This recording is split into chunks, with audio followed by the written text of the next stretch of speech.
Well, hello, God's good people. How are y'all doing today? Come on in the camera. Come on in the room. I thought I was in the camera. You thought he was in the camera? We have Simeon with us today. He's in his officer uniform, I tell you. Which is wonderful. Yeah. You might see a line across his forehead because he had on his hat and he had on his shades. He was so ready. But he heard I was recording and wanted to pop in. Yeah, and I had my own made sniper here. What's your sniper? Oh, how'd you make it? What you got there? Oh, so I got this little tube that I got from the carnival, and then put a brick here, brick, and then sticky tack to hold it together. Yeah, and then sticky tack, some more sticky tack in here, so we can see some more sticky tack in here, and then I put the long extension thingy. Oh, okay, you're ready there. But I tell you what, in our previous video, we talked about being ready for battle. And this we talk about where someone else fights for us. Jesus? Yeah, buddy. So let's dive in. This is called good grief. You know, you ever hear the phrase good grief? Yeah, but I hear the phrase, biscuits. So we're going to talk about it. You know, we're going to talk about grief. And we're going to start off with talk about wounds, because grief can be a wound. You know, it could hurt when someone is gone or you experience a loss or have grief or something like that. And the enemy tries to take you through into depression. And we don't want that. So wounds go through a process. You ever had a wound or a scab, a fall or something? Yeah, you can see the color. You can see the difference of the color, but it's healing real good. Oh, yeah. It's like almost camouflage. And how did that happen? Well, I think, it wasn't that one. Because I had many. You be jumping around and stuff. Yeah, I'm a baseball player. Yeah. Gotta stay ready. You gotta be trained. Yeah. But do you remember what happened with that one? Did I just go trip and go? Yeah, you were running around outside and you hit the ground. You tripped on the ground. Yep, you were running and you tripped on the ground and it skinned up your face and blood. Yeah, it was even here. And all across your nose. I was like, y'all can barely even see it. Remember, you spoke to it and it just rubbed off. The Lord told me, get cocoa butter, and I did. And this all just wiped And the other one wanted to come out, but it was stubborn. And I was like, ow. He was like, no, don't pull them off. Yeah. And then this one, she just did that, and then all of a sudden it just went. It wiped off too. Yeah, that one's taking a little bit longer. People say, I didn't do a scar, but, I used to have one right, where was it? It was either this side or this She don't even remember because it's gone. Yeah, when I was younger, but you don't see it. Yeah, and she needed to get stitches. I was running. Yeah, and she got stitches because it burst. Yeah, I was running up the street trying to reach my mom, and yeah, it had the That wasn't a pretty picture. But yours didn't need stitches. No. So that was good. That one wasn't a pretty. But the point is, wounds hurt when it first happens. When it's a fresh wound, it hurts. You feel that pain, and it goes through a process. There's that initial pain, and then that shock of, oh my gosh, what just happened? It's in the mirror. You see yourself in the mirror, and you're just like shocked. Yeah, and then because you see the damage or whatever it's done.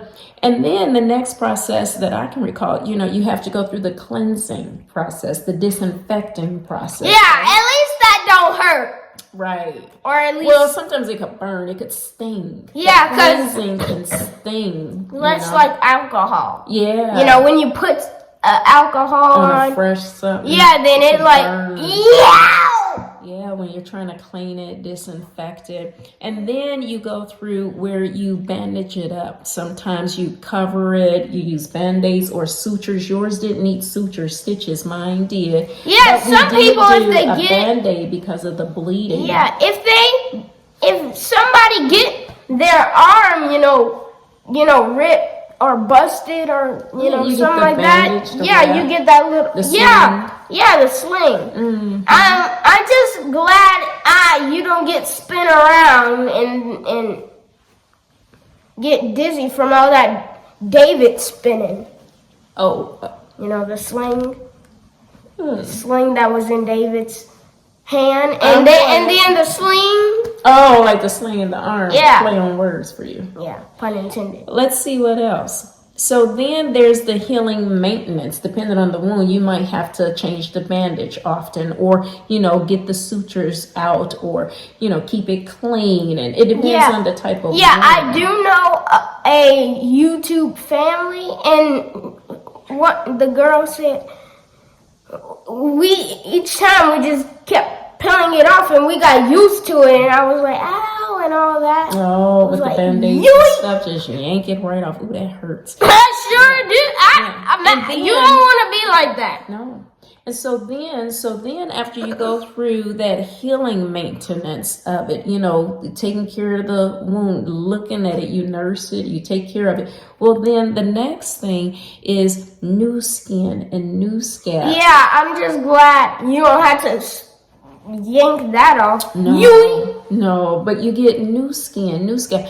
And if it's the loss of a loved one, then you begin to create new memories. You know, if that person is gone, you miss the relationship. I remember hearing one of our pastors say, you miss the relationship and their presence here on earth, and you have the old memories from when they were here, but now you can create new memories when their birthday come around. What are you going to do new now? They're going to be in heaven. They're in heaven. And then you're going to get to see them. When you depart and leave here, or when the rapture happens, whichever That's comes better. first. But when you're here and their birthday comes around, or their anniversary, or, you know, whatever thought or memory, now we have to create new memories of them. Like, you know, what would he do this birthday? What do we want to do to celebrate that he was here and honor him? Yeah, I know some. Or her. Yeah, like I know sometimes just make up, you know, for it. I know sometimes somebody would, you know, Uncle so and so or something like, you know, something like that. They would probably say he would just grab that. He would just grab that. Oh, you think grab that cake and go what? Thinking about memories and stuff. Yeah, Some people like to do face. gatherings and all come together as a family and do a memory or something like that. Yeah. Because it's healing, it's helpful. So some people release balloons every year, or some people take a trip in their or whatever. But you're creating new memories, just like that new skin or scab. And then the thing is, with some, it may or may not leave a mark. Some people, there's that deep depression that they go to, that mark of depression. But there's good news, though. You don't have to stay in that. We don't have to stay in that. Here's why. Isaiah 53, 4-5 says, surely he has borne our griefs and carried our sorrows. Because he got crucified on that cross. You don't have to. Yeah, we don't have to carry that grief. We don't have to carry that pain because he bore it for us. Now, it didn't say you won't have the pain. But you won't feel the pain. You will, but Jesus will carry that. Jesus will have you more relieved. Yeah, you don't have to carry it as a burden, you know, and every holiday and every year there's this depression that comes up. God wants us free from that. Or let's say that it's a divorce. It doesn't have to be a death. Oh, that's not like a death. Oh, for me, it wasn't a death in the previous relationship, and when I went through a divorce, because okay, Lord, help me through this. Give me wisdom. Help me what to do, and help me to see it like you. And I was good. No issue, no problem, and was able to just move right on. It was, you know, healed. I was healed instantly in that moment. When I think, you know, for me. Yeah, when I think of divorce, before you talked about off the video what it was, I was thinking about putting people away. Like putting people. Well, it is a putting away. Well, it is a putting away. Yeah, it is a putting away. But he's borne our griefs. Things that have hurt us, things that we have lost, things that we're sad about, and he carried our sorrows. Yet we did esteem him stricken, smitten of God, and afflicted. But he was wounded for our transgressions. He was bruised. Even if we've done something that we might be sorrowful that we've done or grieved about something that we did. Yeah, I've had that before. Like, man, I shouldn't have broke that toy with this or something like that. Because, just yesterday, I was like, man, shoot. It's like the head already got some torture, decapitized. And then... For your toy? Yeah, and then I dropped, and then as soon as it came off, it dropped, and then it just cracked. Ah, man. So he was bruised. He was wounded for our transgressions. So even if it's something that we've done wrong that caused the grief, and it was an accident and it caused the grief, he was wounded for our transgressions, for our sins. He was bruised for our iniquities. And the chastisement of our peace was upon him. And with his stripes, we are healed from the grief. We are healed from the transgression, healed from the sickness, healed from our iniquities. We are made whole. We are healed because of his stripes, what he did. So we don't have to be deceived by the enemy and staying in a lull or a depression. Again, we miss some things and it's hurtful, but we don't have to stay depressed about it. Yeah, the reason why y'all don't see me smiling is because I've been thinking about some things that I've been doing. And like, what could I do different? What could you have done different? But now you can smile because by his stripes, you're healed. You don't have to stay in that little box of thinking on what you did wrong, but think about what God did right to make your wrong healed. Yeah, white as snow. Yeah, some of you might ask mommy or somebody, what is true love? Because people be like, why is so many divorces happen to a particular person or something like that? It's because, do you have the right heart? Is that why? Does God really have something for you, or did you not? Or did you divorce him? Did you push away God? I don't need him anymore. Did you do that? If so, that's probably the reason why nothing's working out for you. You need to turn back to God. That's true. That's true. We have to, Jesus said the reason why Moses permitted divorce in the Bible days is because of the hardness of their hearts, and it was allowed, and they put away their wives. But what God taught me is if you put away a person so you can catch somebody else, that's the adultery that Jesus was talking about. Yeah, and then people go and say, well, it's not like that. You know it is, because they be they just stumble upon. Yeah.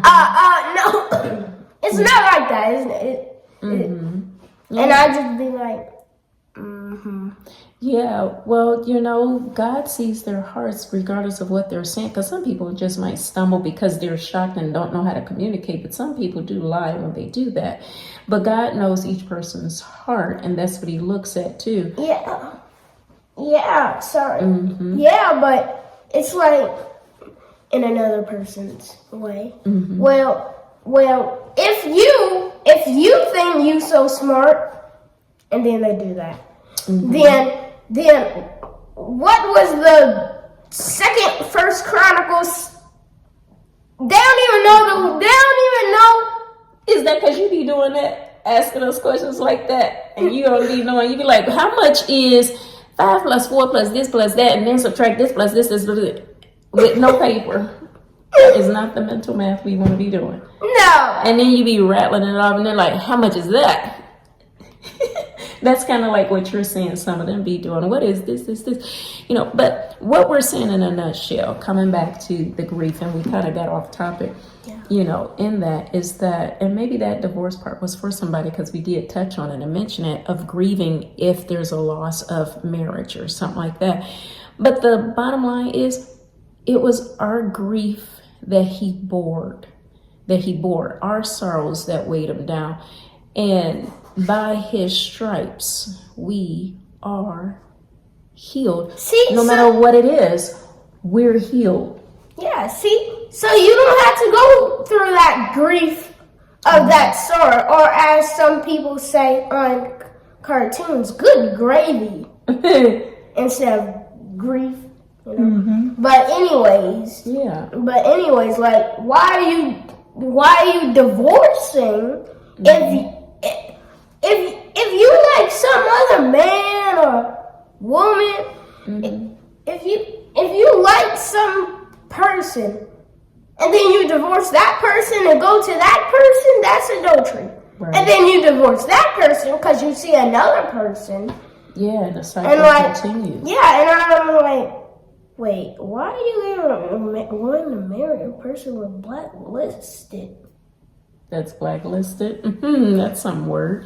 Black lipstick. Oh, black lipstick. And I'm like, that seems like some punk rock. Well, maybe that's their taste. Yeah. But the thing is, God has borne our griefs. He's carried our sorrows. So we don't have to continue wallowing in the woes and the lows that the enemy will try and get in there and bring, and that's the difference that we're talking about there, so that's why it's labeled good grief. But the thing is, it's that God has carried this for us. It's painful, it's hurtful, and we're not denying the loss, the separation, or whatever it is, the sin, the transgression. But what we are saying is, Jesus has made it so that we don't have to carry the burden of the grief. We don't have to carry those burdens that could come with that, and the enemy try to come in and make it worse and really heavy, and then you go into depression and things just spiral. That's not what he meant. That's not what God's intention was. He understands how hurtful we are. He made us. He went through sorrows. He bore them. All of the weight of the world of sin was upon him. And yet, he was able to handle it. He can handle it. We cannot. So, we thank y'all for joining us today. Right? Mr. Officer in your uniform. We thank y'all for joining us today and for letting us just share a little bit what the Lord gave us about the grief. And pray that you are encouraged this season as Mother's Day come up, as Father's Day come up, as anniversaries and birthdays, and then back around into the holidays, and it's that whole cycle. I mean, think about it. If we allow it, that would be the enemy stealing our life from us an entire year. And that's not the way God wants us to live life to the full. Be encouraged and be blessed. And thank y'all so much for watching. Bye.